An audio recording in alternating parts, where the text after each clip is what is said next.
Hi everyone. భయంకరమైన ప్రేమ part 6. గమనిక: ఈ పాత్రలు నటులకు సంబంధించినవి కావు. ఇవి కేవలం కల్పిత ప్రయోజనం కోసం మాత్రమే. ఏదైనా తప్పులు ఉంటే క్షమించండి. అధీర్ యొక్క స్వాధీనతా భావం, చీకటి స్వభావం అనిక చుట్టూ ఎప్పుడూ దాటలేని గోడను నిర్మించింది. అతను ద్వారపాలకుడు. ఎవరైనా ఆమెతో ఎప్పుడూ మాట్లాడవచ్చో, ఎంతసేపు మాట్లాడవచ్చో, దేని గురించి మాట్లాడవచ్చో అతను నిర్ణయించుకుంటాడు. ఆమె వేరొకరితో నవ్వడం, చూడడం అధీర్కి నచ్చదు.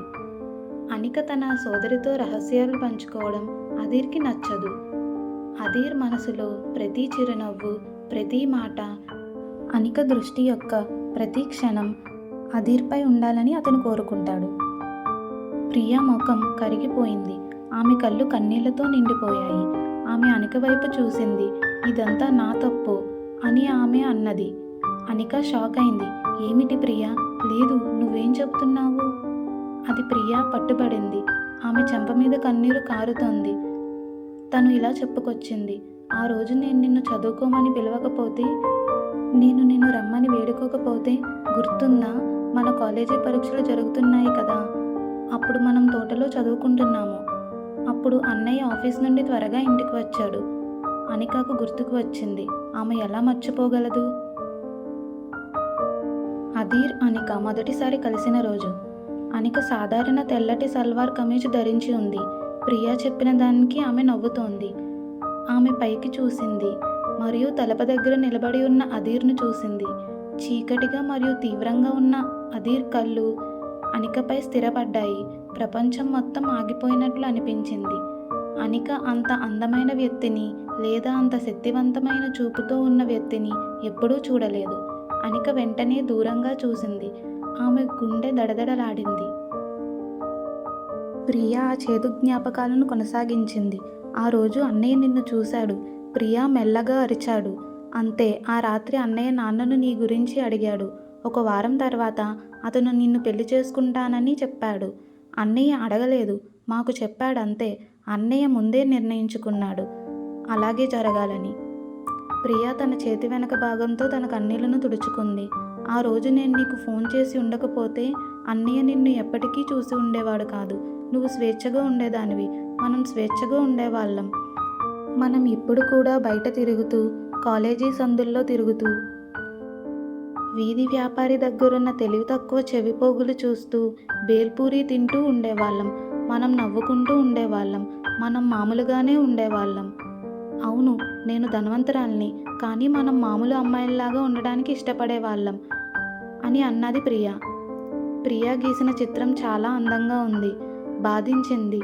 అనిక తన ముఖం మీద ముంబై సూర్యుడిని దాదాపుగా అనుభవించగలిగింది. ట్రాఫిక్ శబ్దాన్ని వినగలిగింది.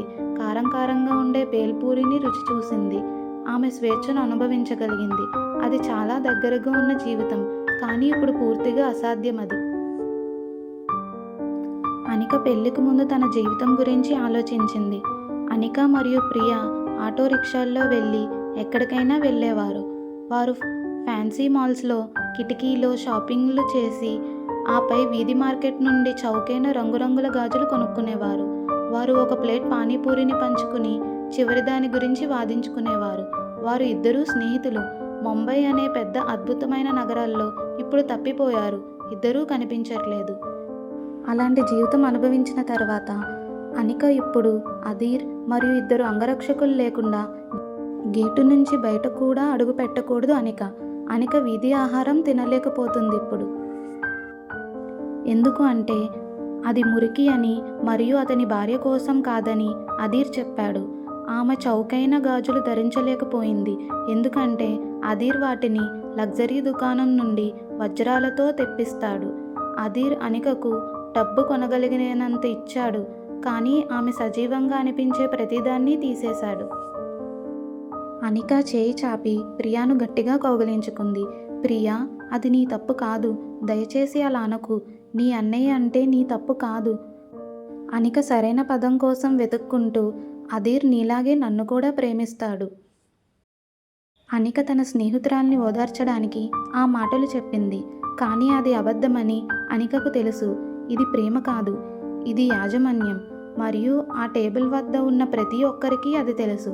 వారు నిశ్శబ్దంగా కూర్చున్నారు. 3 మహిళలు. అనిక పట్ల వారికున్న ప్రేమతో మరియు ఆమెకు ఎక్కువగా ప్రేమిస్తున్నానని చెప్పుకునే వ్యక్తి పట్ల వారి భయంతో కలిసి బంధించబడ్డారు. వారందరూ ఆ అందమైన బంగారు పంజరంలో ఖైదీలుగా ఉన్నారు మరియు వారందరూ దూరమైన మసకబారిన జ్ఞాపకంలా కనిపించే స్వేచ్ఛ గురించి కలలు కన్నారు. అదీర్ ఆఫీసు. అదీర్ ఆఫీసులో గాలి ఎల్లప్పుడూ చల్లగా ఉండేది. అది ఆ మనిషిలాగే ఉండేది. మెరిసే ముంబై ఆకాశం పై అంతస్తులోని పెద్ద గది అంతా గాజుతో నిండి ఉంది. అది కూడా అదీర్లాగే శక్తివంతమైనది. కానీ దానికి వెచ్చదనం లేదు. అదీర్ తన భారీ మహాగని డెస్క్ వెనుక కూర్చున్నాడు. అతను కొన్ని కాగితాలపై సంతకం చేస్తున్నాడు. అతని దృష్టి పూర్తిగా కాగితాలపై ఉంది. అయితే అతని మనస్సు లక్షలాది విలువైన వ్యాపార ఒప్పందాలపై లేదు. అదీర్ మనసులో ఒక భాగం ఎల్లప్పుడూ ఇంట్లోనే ఉంటుంది.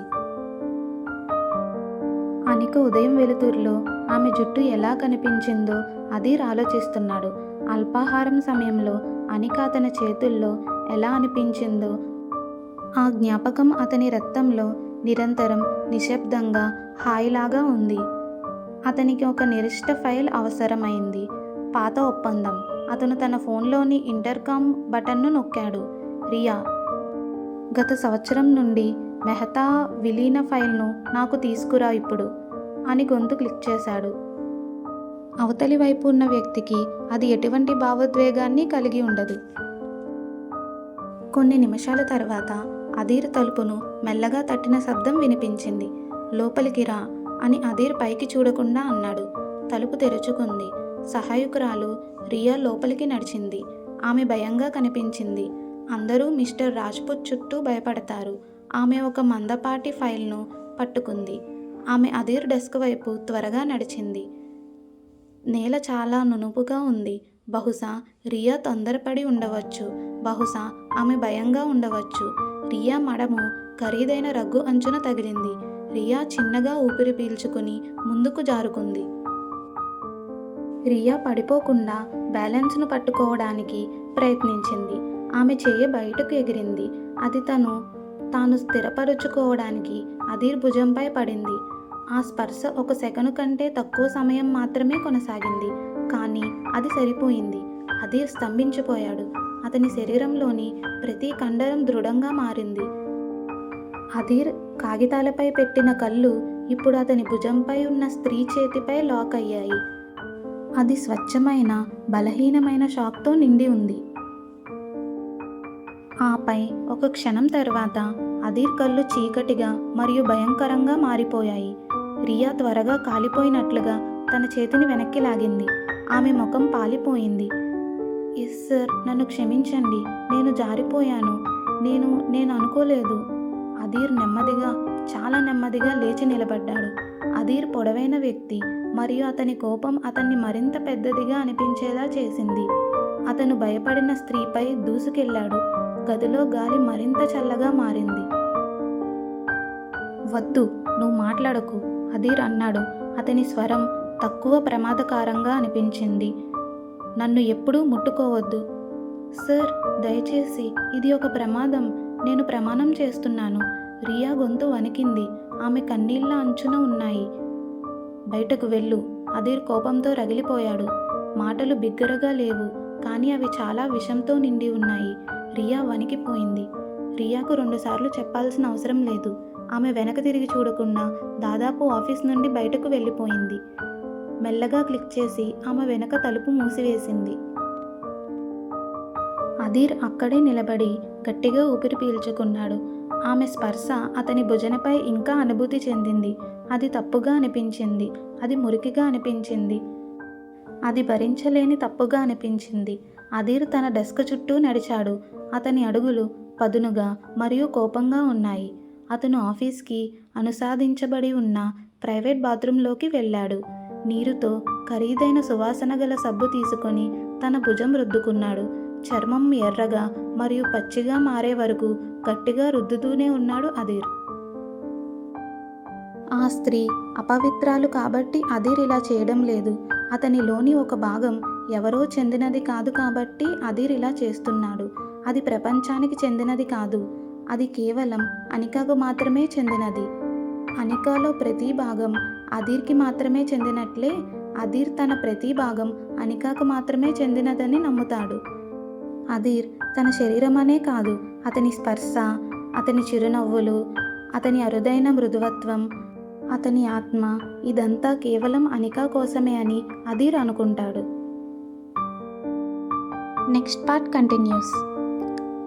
అనికా మరియు అధీర్ ప్రేమను తెలుసుకోవడానికి లైక్ చేసి సబ్స్క్రైబ్ చేయండి. Thanks for watching.